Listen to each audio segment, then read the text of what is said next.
warahmatullahi wabarakatuh. Saya Sektaria Suciarti. Saya berkuliah di Universitas Nurdin Hamzah Jambi. Saya prodi Ilmu Pemerintahan. Di sini saya akan menjelaskan sistem pemerintahan kabinet presidensial, sistem pemerintahan kabinet parlementer, sistem pemerintahan kabinet campuran dan komunis. Yang pertama yaitu sistem pemerintahan kabinet presidensial. Adalah kabinet pertama yang dibentuk di Indonesia setelah proklamasi kemerdekaan pada tanggal 17 Agustus 1945. Dinamakan demikian karena setelah merdeka Indonesia menerapkan sistem presidensial di mana presiden berfungsi sebagai kepala negara sekaligus kepala pemerintahan. Sistem presidensial ini memiliki 3 unsur, yaitu presiden yang dipilih rakyat, presiden secara bersamaan menjabat sebagai kepala negara dan kepala pemerintahan, dan dalam jabatannya ini mengangkat pejabat-pejabat pemerintahan yang terkait. Presiden harus dijamin memiliki kewenangan legislatif oleh Undang-Undang Dasar 1945 atau konstitusi. Dalam sistem presidensial, presiden memiliki posisi yang relatif kuat dan tidak dapat dijatuhkan karena rendahnya subjektif seperti rendahnya dukungan politik. Sistem pemerintahan kabinet parlementer adalah sebuah sistem pemerintahan yang parlemennya memiliki peranan penting dalam pemerintahan.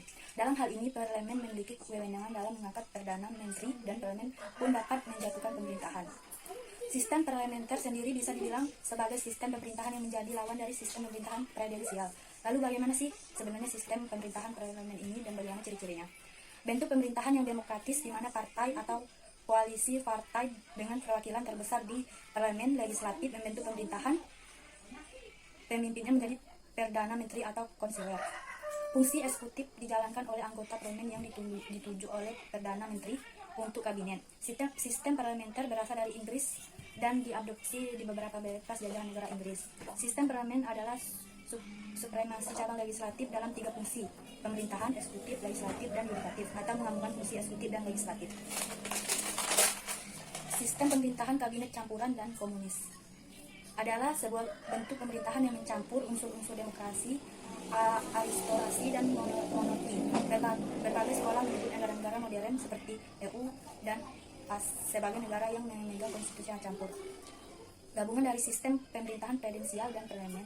Sistem ini bertujuan untuk mencoba mengatasi kelemahan-kelemahan sistem parlementer, maupun presidensial. Contoh negara yang menganut sistem ini adalah Prancis, Jerman, dan Singapura. Ciri-ciri sistem pemerintahan campuran.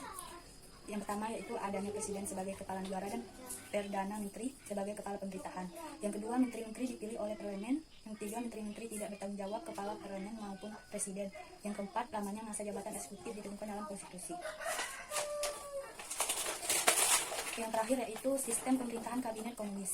Komunis adalah ideologi yang digunakan partai komunis di seluruh Indonesia.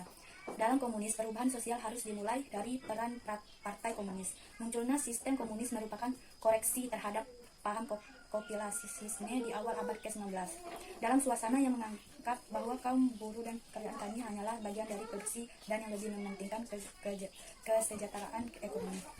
Namun, dalam perkembangan selanjutnya, muncul beberapa faksi internal dalam komunis, antara penganut komunis teori dan komunis revolusioner, yang masing-masing mempunyai teori dan cara perjuangan yang berbeda dalam pencapaian masyarakat sosialis untuk menuju dengan apa yang disebut sebagai masyarakat utopia. Baiklah, mungkin itu saja yang dapat saya jelaskan. Saya ucapkan wassalamualaikum warahmatullahi wabarakatuh.